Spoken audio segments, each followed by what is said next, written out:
મિત્રો સ્વાગત છે તમારું અમારી ચેનલમાં અને આજે આપણે જાણીશું કે મિત્રો જન્મ અને મૃત્યુ એ મનુષ્ય જીવનનું એક એવું રહસ્ય છે કે જેને આજ સુધી કોઈ ઉકેલી શક્યું નથી। વૈજ્ઞાનિકોએ પણ ઘણી શોધો કરી પરંતુ તેઓ જન્મ અને મરણ વિશેની સચોટ માહિતી નથી મેળવી શક્યા અને તેના દરેક પ્રયાસો પણ નિષ્ફળ ગયા છે। પરંતુ આપણા હિન્દુ ધર્મના પૌરાણિક ગ્રંથોમાં જન્મ અને મૃત્યુ વિશે ઘણા બધા રહસ્યોની વાત જણાવવામાં આવી છે। તેના આધારે આજે અમે આ લેખમાં તમને જણાવશું કે શું મૃત્યુ બાદ આપણી આત્મા ભટકે છે અને ભટકે છે તો તે કેટલા દિવસ ભટકે છે। મિત્રો મૃત્યુ વિશેની રોચક માહિતી જાણવા માટે આપણે હંમેશા ઉત્સુક રહેતા હોઈએ છીએ તો આ રોચક માહિતી જાણવા માટે પૂરો લેખ અવશ્ય વાંચજો, જેનાથી ઘણી બધી તમારા જીવનને લગતી માહિતી મળી જશે। મિત્રો જ્યારે ઘરમાં કોઈ બાળકનો જન્મ થાય એટલે તરત જ ખુશી છવાઈ જતી હોય છે, પરંતુ જ્યારે ઘરમાં કોઈ વ્યક્તિ મૃત્યુ પામે છે ત્યારે ઘરમાં અને ઘરની આસપાસ પણ એક સન્નાટો અને દુઃખ છવાઈ જતું હોય છે। મૃત્યુ વિશે દરેક વ્યક્તિ એવું વિચારે કે વ્યક્તિના મૃત્યુ બાદ તે આત્મા તેનું શરીર છોડીને જતી રહી છે અને તેની આત્મા તરત જ એક નવા શરીરને ધારણ કરે છે। પરંતુ મિત્રો તમને જણાવી દઈએ કે આપણા પૌરાણિક ગ્રંથો અનુસાર એવું નથી થતું। મૃત્યુ બાદ આત્મા શરીર તો છોડે જ છે, પરંતુ તે તરત જ કોઈ અન્ય શરીરને ધારણ નથી કરતું, પરંતુ વ્યક્તિના મૃત્યુ બાદ વ્યક્તિની આત્મા 14 દિવસ સુધી તેના ઘરની આસપાસ રહેતી હોય છે। આ આત્મા અદૃશ્ય રૂપે રહે છે। તે આત્માને કોઈ જોઈ કે અનુભવી નથી શકતું, પરંતુ જે વ્યક્તિ શૈતાની શક્તિ અને આત્માની બાબતમાં નિષ્ણાત હોય છે તેને આત્મા દેખાય છે। તેમજ ઘરમાં તે વ્યક્તિ સાથે જે વ્યક્તિને સૌથી વધારે લગાવ હોય છે તે વ્યક્તિ પણ તેની આત્માને જોઈ શકે છે અથવા તેના હોવાનો અહેસાસ અનુભવી શકે છે। ગરુડ પુરાણ જન્મથી લઈને મૃત્યુ અને ત્યારબાદ આત્માના સફર સુધી ઘણી વાતો જણાવે છે।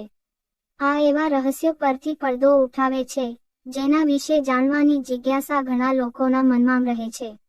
એટલું જ નહીં, ગરુડ પુરાણમાં મૃત્યુ સાથે જોડાયેલા સંસ્કારોને લઈને ઘણા નિયમ પણ જણાવવામાં આવ્યા છે, જેનું પાલન કરવાથી મૃતકની આત્માને શાંતિ મળે છે, તેને સારી ગતિ મળે છે। જ્યારે પૂર્વજોના આશીર્વાદથી વ્યક્તિનો પરિવાર ખૂબ પ્રગતિ, સુખ સમૃદ્ધિ મેળવે છે। મૃત્યુ બાદ પણ તમારા સ્વજનની કેટલા દિવસ સુધી ઘરમાં ભટકે છે આત્મા, વેઠવા પડે છે અનેક કષ્ટો। મૃત્યુ બાદ પણ તમારા સ્વજનની 13 દિવસ સુધી ઘરમાં ભટકે છે આત્મા, વેઠવા પડે છે અનેક કષ્ટો। ગરુડ પુરાણમાં એવું પણ કહેવામાં આવ્યું છે કે જે વ્યક્તિ જીવતા સારા કાર્યો કરે છે, મૃત્યુ પછીની યાત્રા દરમિયાન અને ખરાબ કાર્યો કરનારને યમદૂત તેની આત્માને કોઈ તકલીફ નથી આપતા। યાત્રા દરમિયાન યમદૂત તેના આત્માને અનેક યાતનાઓ આપે છે અને આત્માને અનેક કષ્ટો વેઠવી પડે છે। જેમ જીવન એક સત્ય છે તેમ દરેક વ્યક્તિ સારી રીતે જાણે છે કે મૃત્યુ પણ એક એવું સત્ય છે જેને ગમે તેટલું નકારી શકાય, પણ તેને બદલી શકાતું નથી। કહેવાનો અર્થ એ છે કે જેને આ ધરતી પર જન્મ લીધો છે તેને એક યા બીજા દિવસે પોતાના પ્રાણનું બલિદાન આપવું જ પડશે। આપણામાંથી ઘણા લોકોએ આપણા વડીલોને આ વિશે ઘણી વખત કહેતા સાંભળ્યા હશે કે મૃત્યુ પછી માનવ શરીરની આત્મા 13 દિવસ સુધી તેના ઘરમાં રહે છે। પરંતુ શું કોઈએ વિચાર્યું છે કે આવું કેમ છે? જો નહીં, તો ચાલો આજે તમને આ સાથે જોડાયેલી માહિતી જણાવીએ અને જાણીએ કે શા માટે મૃત શરીરની આત્મા તેના ઘરમાં 13 દિવસ સુધી ભટકતી રહે છે। તેની સાથે અમે જણાવીશું કે મૃતકના નામ પર પિંડદાન શા માટે કરવામાં આવે છે। 13 દિવસ। કૃપા કરીને જાણી લો કે ગરુડ પુરાણમાં આનું વિગતવાર વર્ણન કરવામાં આવ્યું છે। ગરુડ પુરાણમાં કહેવામાં આવ્યું છે કે જ્યારે કોઈ વ્યક્તિનું મૃત્યુ થાય છે ત્યારે યમરાજ તેને પોતાની સાથે યમલોક લઈ જાય છે। અહીં તેના સારા અને ખરાબ કાર્યોનો હિસાબ આપવામાં આવે છે અને પછી 24 કલાકની અંદર યમદૂત તે જીવની આત્માને ઘરે પરત છોડી દે છે। યમદૂત આત્માને છોડ્યા પછી મૃતકની આત્મા તેના સંબંધીઓની વચ્ચે ભટકે છે અને તેના સંબંધીઓને બોલાવે છે પરંતુ કોઈ તેનો અવાજ સાંભળી શકતું નથી। આ જોઈને મૃત વ્યક્તિની આત્મા બેચેન થઈ જાય છે અને જોર-જોરથી રડવા લાગે છે। આ પછી આત્મા તેના શરીરમાં પ્રવેશવાનો પ્રયાસ કરે છે પરંતુ યમદૂતના પ્રતિબંધને કારણે તે મૃત શરીરમાં પ્રવેશ કરી શકતો નથી। આ સિવાય જો આપણે ગરુડ પુરાણમાં માનીએ તો જ્યારે યમદૂત આત્માને તેના સ્વજનો પાસે છોડી દે છે, તો તે સમયે તે આત્મામાં યમલોકની યાત્રા નક્કી કરવા જેટલી શક્તિ નથી હોતી.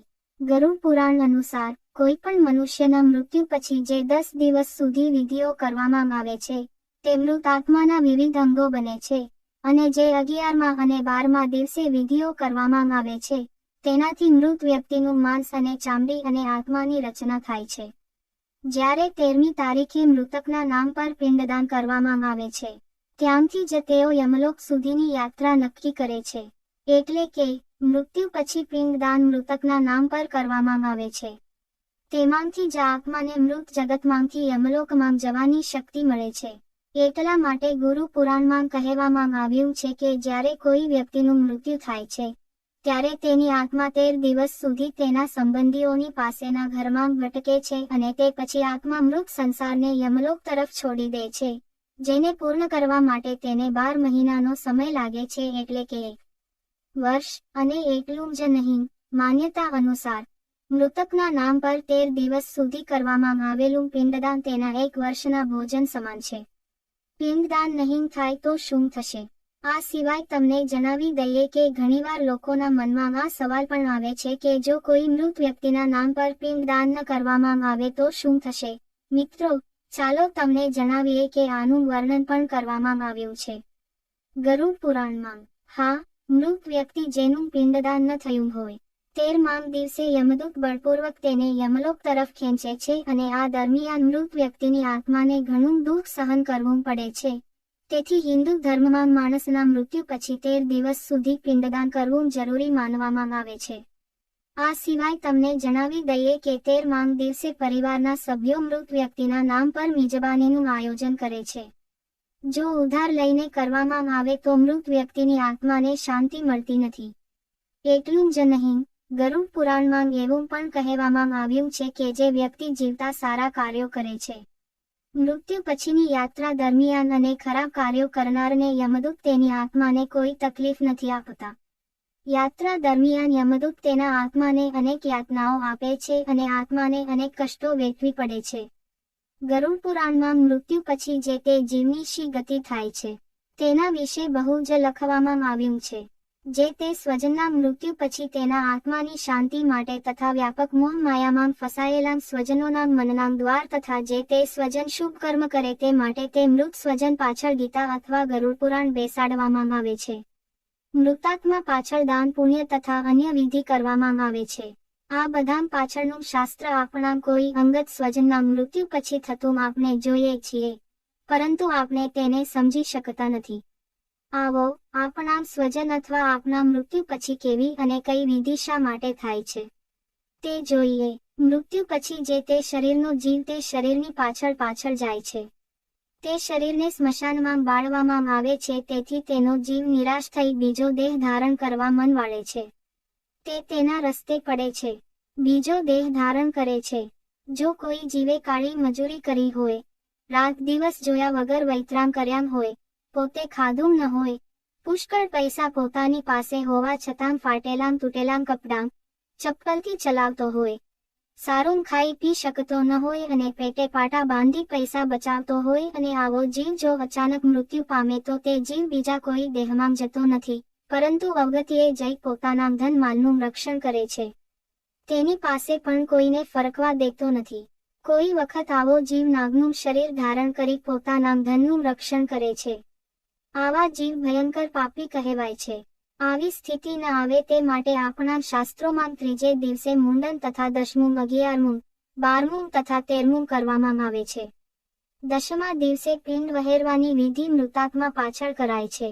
આ પાછળનું કારણ શાસ્ત્રો કહે છે તે મુજબ જે તે જીવ પોતાના મૃત્યુ પછી 13 દિવસ સુધી તે ઘરમાં રહેતો હોવાથી જુએ છે કે તેના નામનો પિંડ વહેરાઈ ગયો છે, તેથી તે પોતાના રસ્તે પડી પોતાનો નવો દેહ પ્રાપ્ત થાય તે માટે મન વાળે છે. જો 10માનો પિંડ વહેરાવ્યા પછી પણ જે તે જીવ ભૂત થઈ ભમતો હોય તો તે જીવની સદ્ગતિ માટે 11મા દિવસે ઘડા ભરાવવાની વિધિ કરાય છે. તે બતાવે છે કે હે જીવ, જો તું ભૂત બની અહીં ભમતો હોય તો તારો જીવ બળતો હોય તો આ પાણીના ઘડા ભર્યા છે તેમાં ભરેલા જળ વડે તારું મન તે જળ પી શાંત પાડ. હવે આપના ઋણાનુબંધ પૂરા. તેમ છતાં 12મા દિવસે પણ તે જીવ ભૂત થઈ ભમતો હોય તેમ માની બહેન, ભાણેજને જમાડવામાં આવે છે.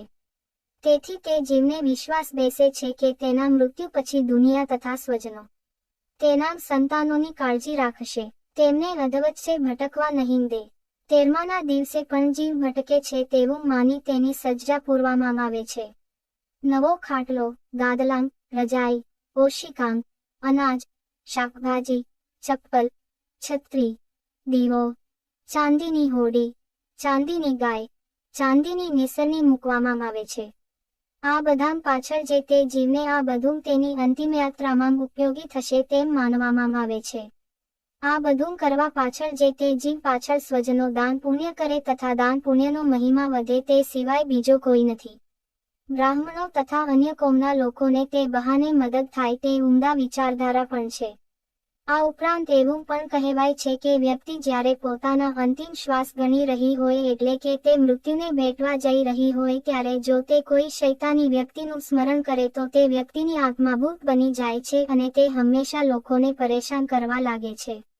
તેથી જ ગીતામાં કહેવાયું છે કે મૃત્યુ સમયે વ્યક્તિએ હંમેશા ભગવાનનું સ્મરણ જ કરવું જોઈએ, તેનાથી આત્માને મુક્તિ મળે છે.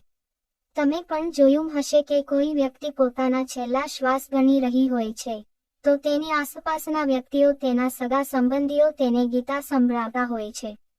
તેનું કારણ જ એ છે કે વ્યક્તિની આત્મા હંમેશા માટે ભટકે નહીં અને તેની આત્માને મુક્તિ મળી જાય. અહીં કહેવાનું તાત્પર્ય એ છે કે વ્યક્તિ જ્યારે પોતાના અંતિમ સમય પર પહોંચે અને મૃત્યુનો સમય આવી ગયો હોય ત્યારે તેને ભગવાનનું સ્મરણ કરવું જોઈએ. તેનાથી આત્મા વધારે ભટકતી નથી. આવું કરવાથી તેને તેના કર્મો અનુસાર ભગવાનના ધામમાં જગ્યા મળે છે અથવા તેના કર્મોને આધીન કોઈ શરીર પ્રાપ્ત થાય છે. પરંતુ મૃત્યુ બાદ 14 દિવસ સુધી તો આત્મા ઘરની આસપાસ રહે છે તે વાત પૌરાણિક ગ્રંથો અનુસાર એકદમ સત્ય છે. ભલે તેને કોઈ જોઈ નથી શકતું પરંતુ આત્માની હાજરી ત્યાં જ હોય છે. પણ તેની ખાતરી કોઈ પશુ અથવા કૂતરા પણ કરાવતા હોય છે તેવું માનવામાં આવી રહ્યું છે.